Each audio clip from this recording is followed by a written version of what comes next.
ముందుగా పనసగింజలు ఉడకబెట్టుకొని దాని పైన ఉన్న ఈ పొట్టు ఉన్నది కదా, దీన్ని అనేది తీసుకోవాలి.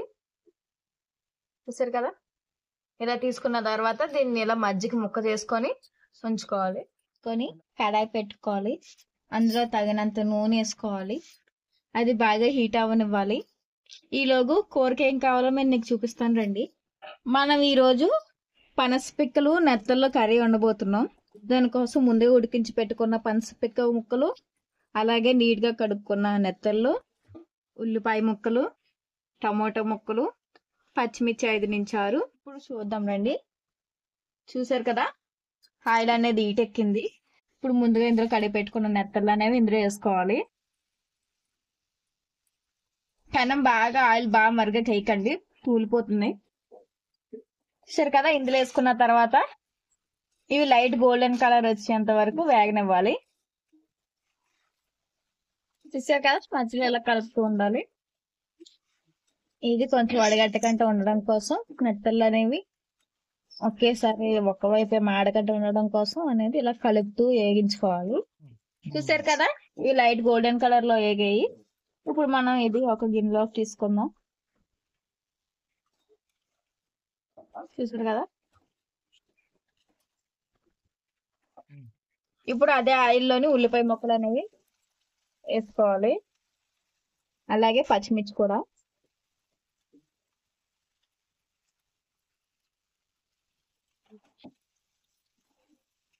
ఇప్పుడు దీన్ని బాగా కలుపుకోవాలి.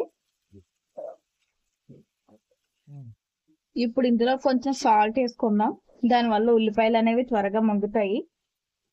సాల్ట్ వేసిన తర్వాత ఉల్లిపాయలు అనేవి బాగా మిక్స్ చేసుకోవాలి. ఇప్పుడు ఒక 2 మినిట్స్ దీన్ని ఎలా ఉంచినట్టయితే ఉల్లిపాయలు అనేవి మగ్గుతాయి. చూసారు కదా, ఈ లైట్ గోల్డెన్ కలర్ అనేవి వేగాయి.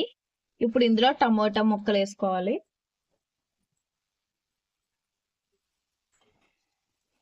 ఇప్పుడు దీన్ని బాగా మిక్స్ చేసుకోవాలి.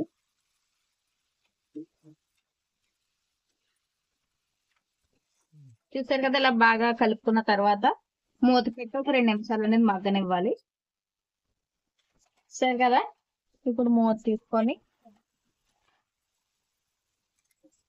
ఉల్లిపాయ టమోటా అనేది మగ్గింది కొంచెం. ఇప్పుడు దీన్ని ఒకసారి మళ్ళీ ఇలా కలుపుకోవాలి.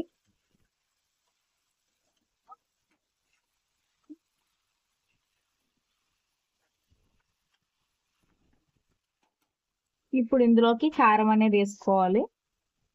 పచ్చిమిర్చి వేసాం కాబట్టి కారం కొంచెం తక్కువ పడుతుంది. నేను 2.5 స్పూన్లు వేస్తున్నాను, మీరు మీకు కారం తగ్గట్టు వేసుకోండి. సాల్ట్ ముందుగా మనం కొంచెం వేసాం కాబట్టి దాన్ని అడ్జస్ట్ చేసుకుంటూ ఒక 1.5 స్పూన్ వేసుకుంటే సరిపోతుంది. ఇప్పుడు దీన్ని బాగా కలుపుకోవాలి,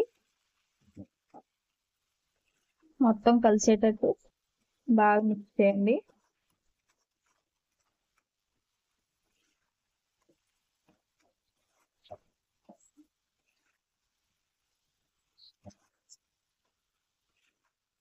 చూసారు కదా, ఇప్పుడు ఇది బాగా మిక్స్ అయింది.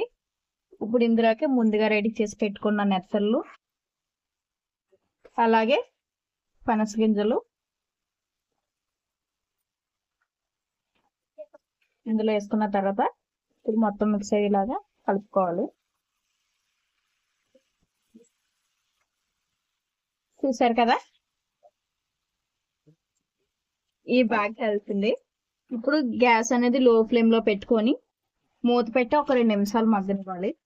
చూసారు కదా, మన కర్రీ అనేది మగ్గిపోయింది. చూసారు కదండి, బాగా కుక్ అయిందా. గ్యాస్ ఆపేసుకుంటే సరిపోతుంది. చూసారు కదా, పనస పిక్కలు నెత్తళ్ళ కర్రీ అనేది అలా కుక్ చేసుకోవాలి.